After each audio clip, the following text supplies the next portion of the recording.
Are you too proud to admit that maybe there's a better way? So humility is a way to kind of stimulate this learning process. Self-circumspection is a tremendous opportunity to do that. The second thing you can do is find something consequential that matters that can occupy your time, that you can dedicate yourself to. There's been a ton of empirical proof that basically shows that when we have a specific objective, we're more motivated, we're more focused, our brains are engaged. We're actually trying to work to figure it through to see how we can do it.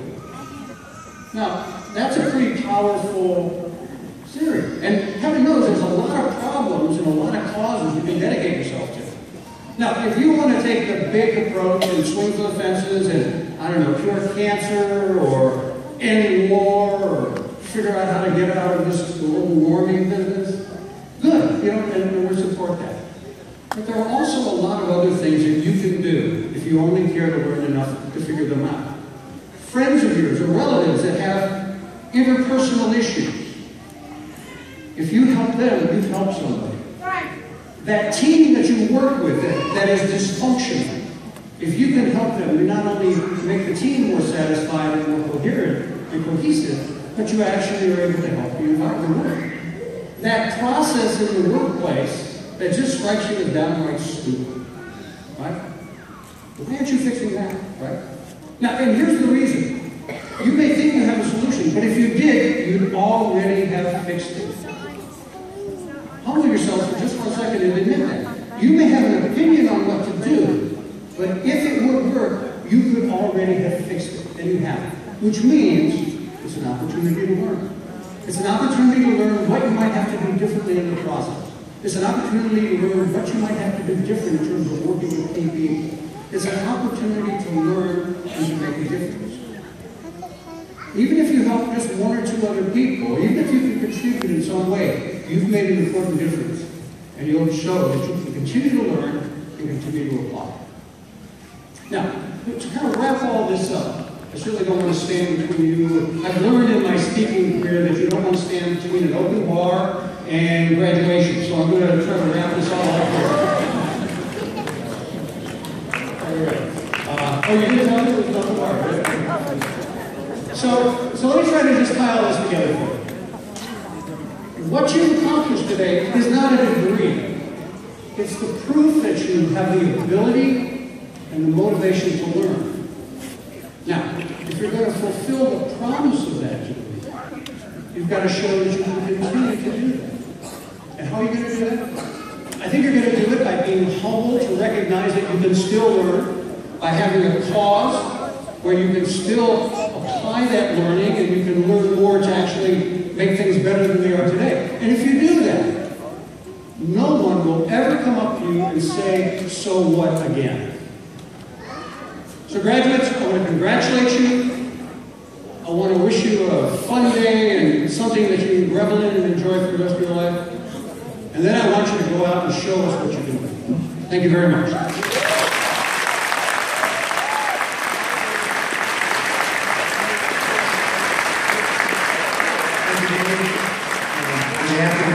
Just a little token of appreciation. Thank you.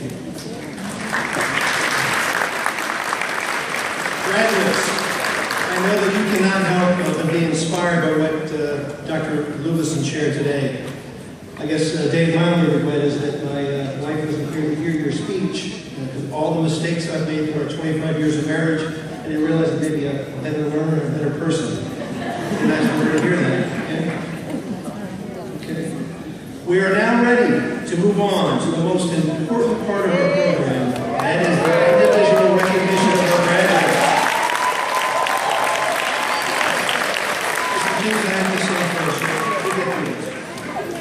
The students graduating today represent the best of Devry University. They consist of master's, bachelor's, and associate degree candidates representing 5 colleges of Devry University from our campus, our centers, and online. The candidates will be recognized individually as they march across the stage. The graduates' names will be read by one of our esteemed faculty members, Ellen Jakovich. Each graduate will be congratulated by President Loretta Franklin. Our master's master's candidates will be hooded by their associate college deans, Dr. Stephen Gunther and Dr. Barry Douglas, and our undergraduate candidates will have their diploma covers handed to them by their associate college dean. The wearing of the academic regalia, gowns, school buildings.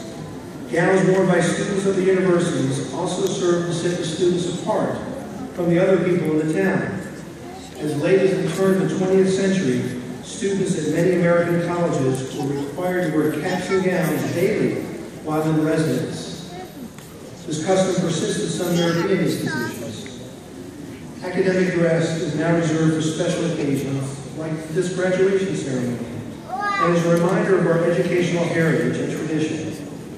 The gowns represent a level of degree held by the wearer. The bachelor's gown, with its long, pointed sleeves, is centuries old in design. The master's gown is distinguished by the long sleeve extending is royal blue and white. And the color of the velvet border represents the field of study. The color of the tassels worn by bachelor's and associate's degree candidates represents the field of study, and the master's candidates are black. As the candidates come forward, we will also identify those honors graduates as indicated in the graduation program. In our master's degree program, there is one level of recognition, and that is with distinction. Academic honors for a graduate receiving a master's degree, achieving a grade point average of 3.7 to 4.0. In our Bachelor of Science degree programs, there are 3 levels of recognition. Cum laude, or with honors, that indicates the student has earned a grade point average of 3.5 to 3.69. Magna cum laude, with high honors, indicates the students earn a grade point average of 3.7 to 3.89. And summa cum laude, with highest honors. And that indicates the student has earned a grade point average of 3.9 to 4.0. In our associate's degree of applied science programs, honors are granted to graduates who have maintained a grade point average of 3.5 or higher. The students graduating with honors will be recognized by wearing red or gold cords of recognition. Candidates, are you ready for your big moment?